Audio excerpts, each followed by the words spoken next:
Это село Чумай, первое на пути в коммуну Виноградов Катараклийского района. 4 села, 1 коммуна, 2000 жителей.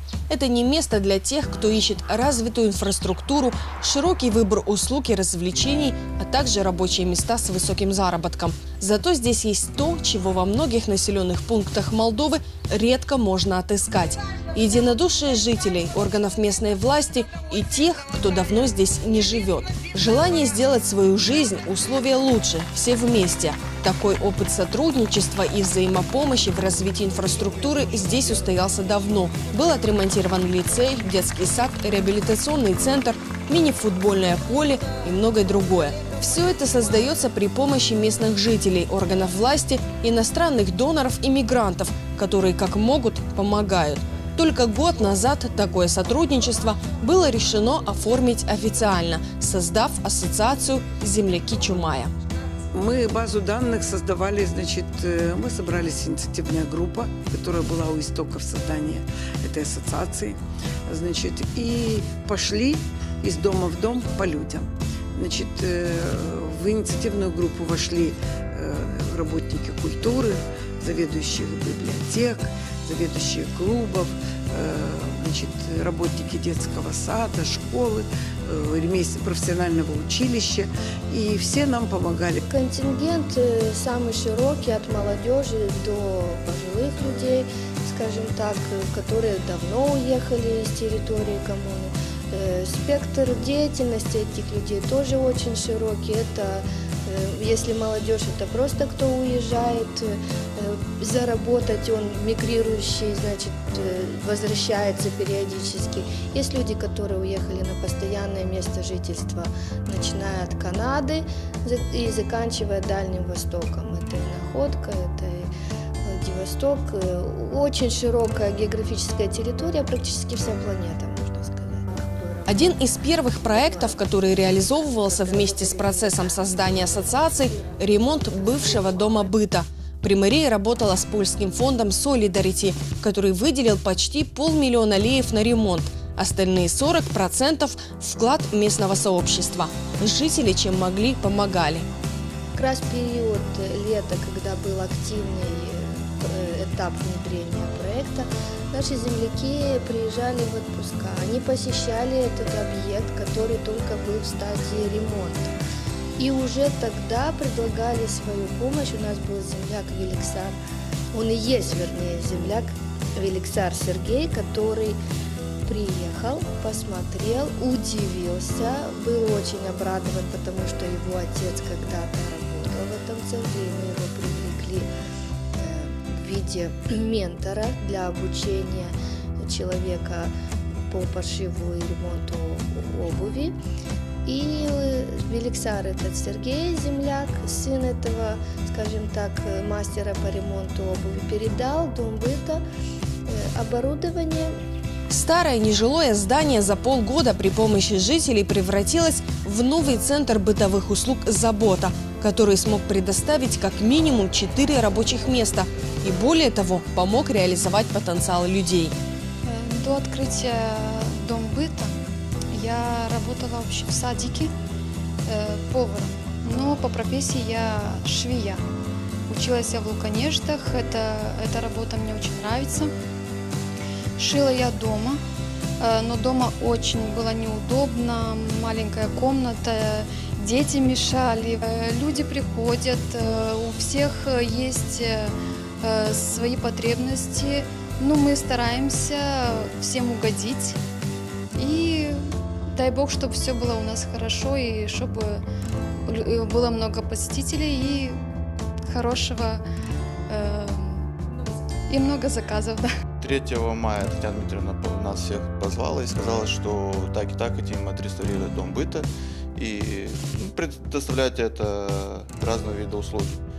И меня позвали, и мне это как бы понравилось, я согласился, и вот на протяжении всего времени там ремонт был туда-сюда, и нас собирали каждый раз и рассказывали, как все продвигается, что добавили, что убрали, и уже когда открытие было, это в сентябре на храм села, я пришел на открытие, мне вручили ключи от Дома быта. И все, и вот уже со временем, как бы, уже когда пришли в чувство, что уже это есть, и вот по чуть начал работать. Второй, гораздо более масштабный и смелый проект в коммуне Виноградовка должен был собрать гораздо больше людей. И обязательным элементом стало участие мигрантов. Под эгидой проекта «Миграция и местное развитие», который внедрялся программой развития Организации Объединенных Наций при финансовой поддержке Швейцарского агентства по международному развитию, была развернута широкая информационная кампания.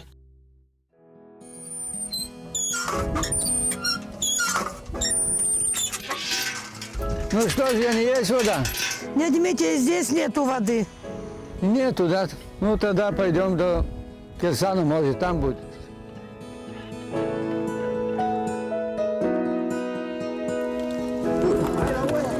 Не видят нас дети, что мы за капли воды тут стоим, набираем воду. Там у них проблем нету с водой. Все у них есть.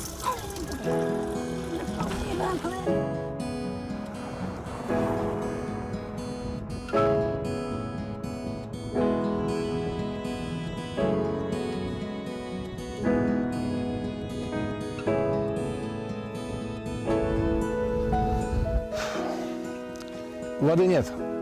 Поедем уже до заправки.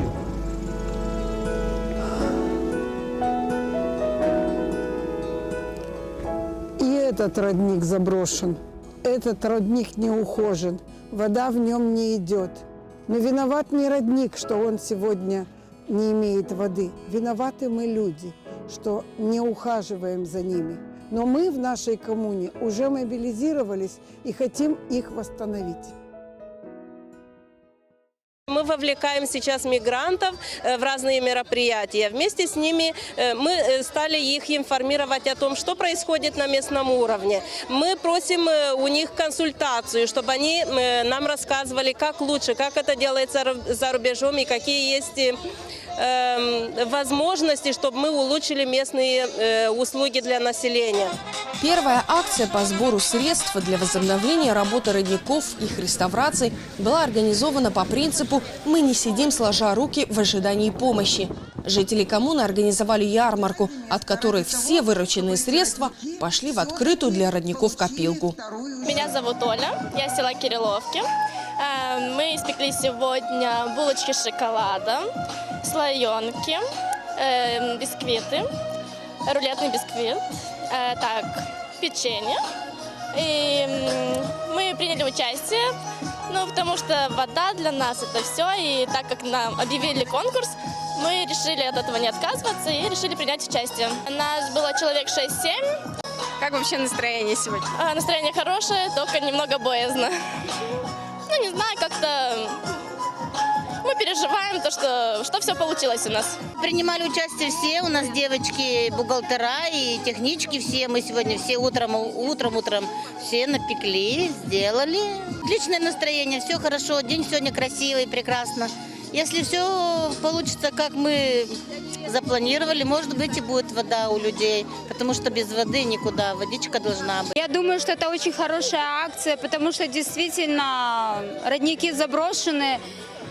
И я сама живу в селе Бурлачено, но работаю в теоретическом лицее, и нам приходится привозить питьевую воду Староклей с родника. Сюда пришла поддержать эту акцию вместе со своим лицеем, который очень люблю. Я считаю, что это мероприятие очень полезно для нашего края. Я думаю, что оно удалось. У всех отличное настроение, все подготовились хорошо, все рады, и взрослые, и дети. Сбор средств был на постоянной основе, и он открыт до сих пор, рассказывает Инга Ропот. Общая стоимость проекта – $10 000, из которых 6 от местного самоуправления. Процесс проходил и в интернете, и люди приезжали, допустим, в гости, мы рассказывали, говорили, деньги приносили в Приморию.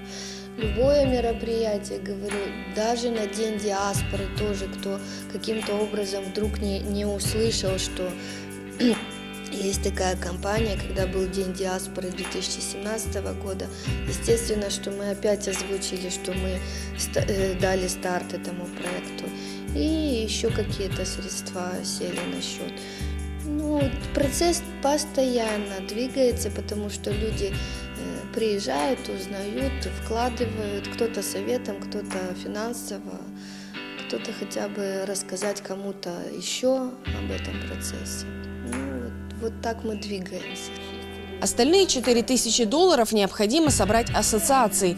Кроме наличной помощи был запущен сбор средств на онлайн-платформе «Гуверн-24». Для руководства ассоциации это стало настоящим вызовом, поскольку идея довольно новаторская. Но плоды свои она уже дала. Более 800 евро на счету уже есть. Таким способом смогла помочь уроженка села Чумай Антонина Тошниченко, которая уже около 4 лет живет со своей семьей в Канаде.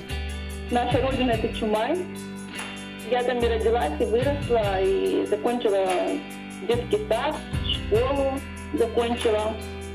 Потом, наверное, все как студенты решают идти учиться в столицу. Выучились в столице. Нашли друг друга, половинки нашли друг друга. У нас появился первый ребенок.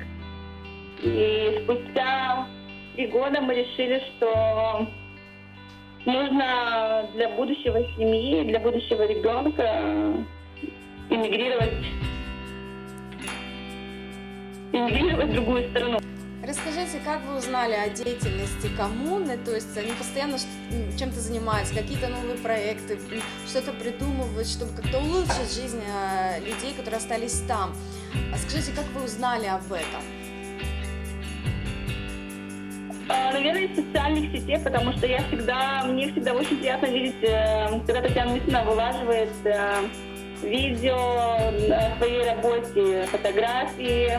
Мне очень приятно стало на душе, что наш Чумай, наша коммуна не падает вниз, а возвышается маленькими шажками, но идет вверх.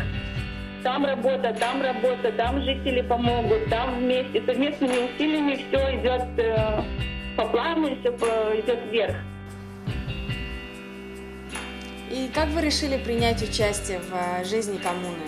Почему вы решили принять участие, находясь так далеко? Это, наверное, долг каждого гражданина своей родины. Если я могу сегодня помочь, у меня есть возможность, почему бы нет? Это, конечно, это капля в море, но если каждый так считает миру по нитке, то что-то будет. Есть возможность — поможем, не будет возможности, значит, в следующий раз поможем. Мне приятно, потому что мы все время и с детьми, и для детей что-то делают, и для нас, вот так же, как сейчас «Живи, родник, живи», возрождает новый родник. В селе все оттуда пьют воду. Это горячая проблема для жителей. С такими же мыслями помогает в ремонте родника в селе Чумай Александр Юсюмбели. Вместе со своими односельчанами они завершают работы по реставрации. Совсем скоро он будет готов. Я родился в этом селе Чумай. В данный момент работаю в садике котельщиком. И по просьбе примарии пришли помогать здесь восстановить родник. И мы решили восстановить, потому что чтобы осталось нашим детям, потомкам, о чем вспомнить. Я думаю, что ради этого мы живем, чтобы для будущего сохранить этот родник. Он, как говорится, жизнь. Жителям коммуны, независимо от места проживания, еще предстоит отремонтировать 2 родника, чтобы успешно завершить проект. Но, по словам руководства ассоциации и органов местного самоуправления, на этом совместная работа не закончится. Интерес жителей, покинувших родное село и оставшихся здесь людей к процессам принятия решений и участия в них только растет. Это история успеха, конец которой еще, они надеются, не близок.